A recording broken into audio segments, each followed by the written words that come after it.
सो आज बहुत दिनों बाद मैं तुलसी के सेट पर आया हूँ और आज ऐसे शख्स से आपकी मुलाकात करवाऊँगा जो किसी के पहचान के मोहताज नहीं है, जिनको हम प्यार से वैसे बिमला कहते हैं बट रियल में उनका नाम केतन यादव। जी। सो चलिए हम उनसे मुलाकात तो कितना ट्रैवलिंग यहाँ पे तो पूरी यूनिट को अप्रिशिएट करना चाहिए। मतलब सिर्फ जो ट्रैवल टाइम हम लोग रोज सुबह आते हैं या रात को हम घर लौटते हैं, तो मिनिमम अगर कार से भी जा रहे हो आप 2 से ढाई घंटे, ये नॉर्मल है। 2 घंटा तो नॉर्मल है, अगर ट्रैफिक मिल गया तो ढाई 3 घंटे, कई कई बार तो हम 4-5 घंटे तक ट्रैफिक में फंस कर आए हुए हैं यहाँ पर। और फिर हमने शूट भी किया हुआ और फिर पैकअप करके फिर उतने घंटे हम ट्रैवल करके गए। और टेक्नीशियंस हैं जो बेचारे ट्रेन से बसों से आते हैं, उनको भी 1.5-2 घंटे लग ही जाते हैं। और उतना ट्रैवल करके आने के बाद में शूट करना, तो ये अपने आप में ही बहुत बड़ी बात है। मैं तो हर किसी को सोच रही हूँ एक अवार्ड दे दूं सिर्फ ट्रैवल करके यहाँ आकर शूट करने के लिए। ओके।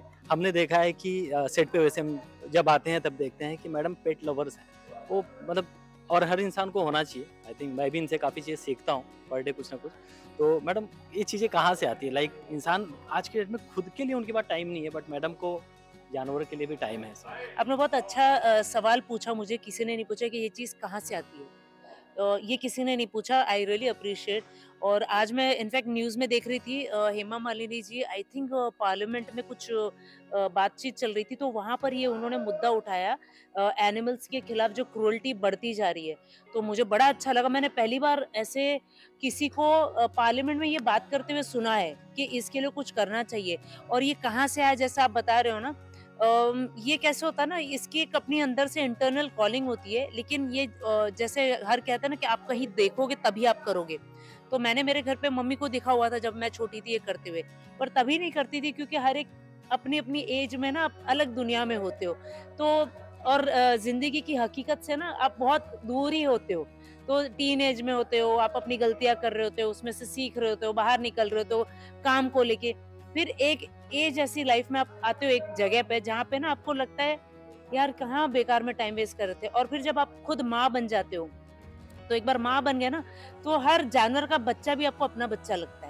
तो ये वहां से आती है कि पहला तो अगर आपने अपने घर में किसी को ये करते हुए देखा है, तो वो सीख भले आप उस वक्त ना करो, लेकिन आगे जाकर कुछ सालों बाद डेफिनेटली आप वो करोगे, ये मैं 100% मानती हूँ।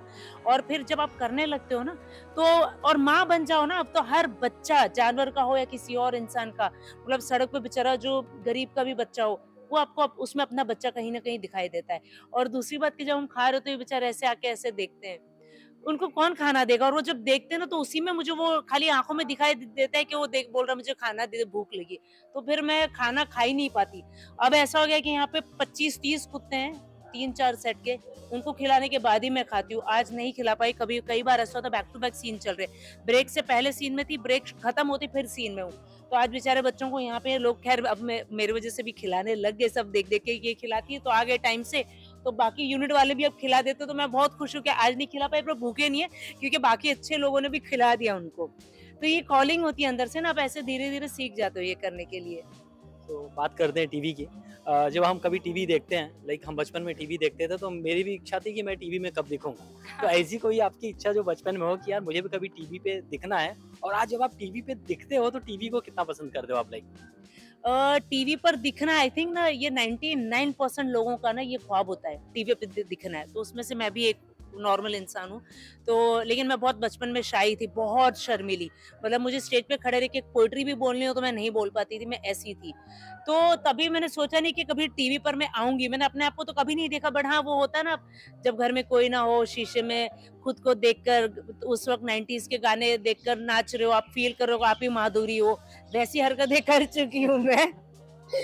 लेकिन तभी नहीं सोचा था कि मैं टीवी पर आऊंगी। खैर फिल्मों में आना भी ऐसे हुआ कि एक एक्सीडेंटल हुआ, क्योंकि शौक तो डेफिनेटली हर किसी को होता है, और लड़कियों को तो वैसे भी सजना नाचना बहुत पसंद होता, तो मुझे भी पसंद था वैसे। तो स्कूल में ग्रुप डांस में अगर हो तो मैं नाच लेती, पर सोलो होता तो डर जाती थी मैं, क्योंकि बहुत स्टेज फियर था। तो शुरुआत मेरी हुई 10th के बाद में, मॉडलिंग कर ली थी मैंने। तो मॉडलिंग करते करते वहां से कुछ कांटेक्ट बने फिल्मों के, फिर फिल्मों में एज अ डांसर मैं करने लगी, फिर एज अ असिस्टेंट कोरियोग्राफर मैंने काफी साल काम किया, फिर एज एन इंडिपेंडेंट कोरियोग्राफर काफी साल काम किया। और उसके बाद में एक फेज ऐसा है लाइफ में कि बिल्कुल काम नहीं था और मेरी लाइफ पूरा मतलब यू टर्न 0 पर आ गई थी। तो वो फेज था जब मुझे लगा कि अब मुझे कुछ और करना चाहिए। तो फिर मैंने एक्टिंग शुरू की। अब ऐसा हो गया कि मैं फुल टाइम एक्टर हो गई हूँ, कोरियोग्राफर बेचारा बैक सीट पर है अब। वैसे मैडम जो जिस तरीके की इनकी पर्सनालिटीज़ है, लाइक मेरे अंदर से सवाल तो बहुत सारे हैं, लेकिन सेट भी इनको शूट भी करना है, तो मुझे जल्दी छोड़ना पड़ेगा। लेकिन मैडम एक जानना चाहेंगे कि 2024 आपके लिए कैसा रहा? और 2025 या 2024 को एंड आप कहाँ कर रहे हैं? जहाँ उनकी शुरुआत हो 2025 की, लाइक कहाँ जा रहे हैं 31st? 2024 अच्छा रहा। मैंने थैंक्स टू गॉड अच्छे-अच्छे प्रोजेक्ट्स किए। इससे पहले मैं इमली कर रही थी, इमली के बाद कुमकुम भाग्य एक छोटा-सा कैमियो हुआ 3-4 महीने का, बट बहुत अच्छा बड़ा शो है और टीम इतनी अच्छी है। उसके बाद में मैं अब यहाँ पर तुलसी कर रही हूँ, यहाँ पर भी बहुत अच्छा टीम है और जो मुझे कैरेक्टर भी मिला है प्ले करने के लिए, अमेज़िंग है। सब अच्छा है यहाँ पे, मुझे अपने डॉग बच्चे भी मिल गए और ये साल बहुत अच्छा रहा।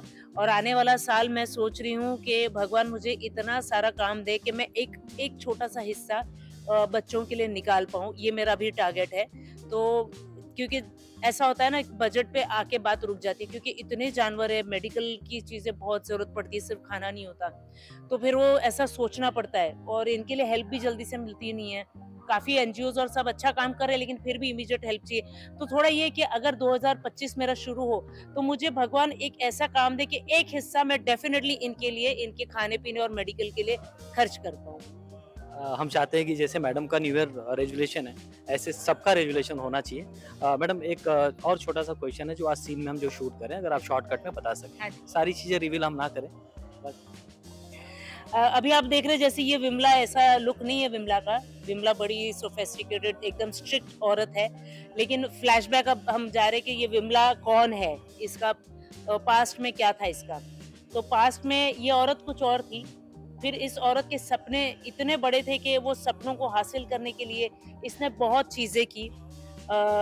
लोग कभी-कभार इतने अपने सपनों को लेके इतने वो ड्रिवन हो जाते कि सही गलत कुछ समझ में नहीं आता। तो विमला ने भी ऐसे कुछ काम करके इस जगह पर आज पहुंची है। इस हवेली की, इतने बड़े रायचंद एम्पायर की मालकिन ये अकेली कैसे बनी, ये हम आज फ्लैशबैक में शूट कर रहे हैं।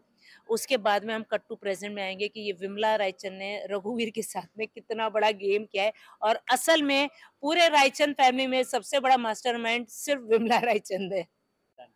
Thank you so much ma'am, thank आपने इतना कीमती वक़्त दिया मुझे। Thank you so so much. Cameraman Ahmed के साथ Naveen Pandey from glitter and glamour, Mumbai. Thank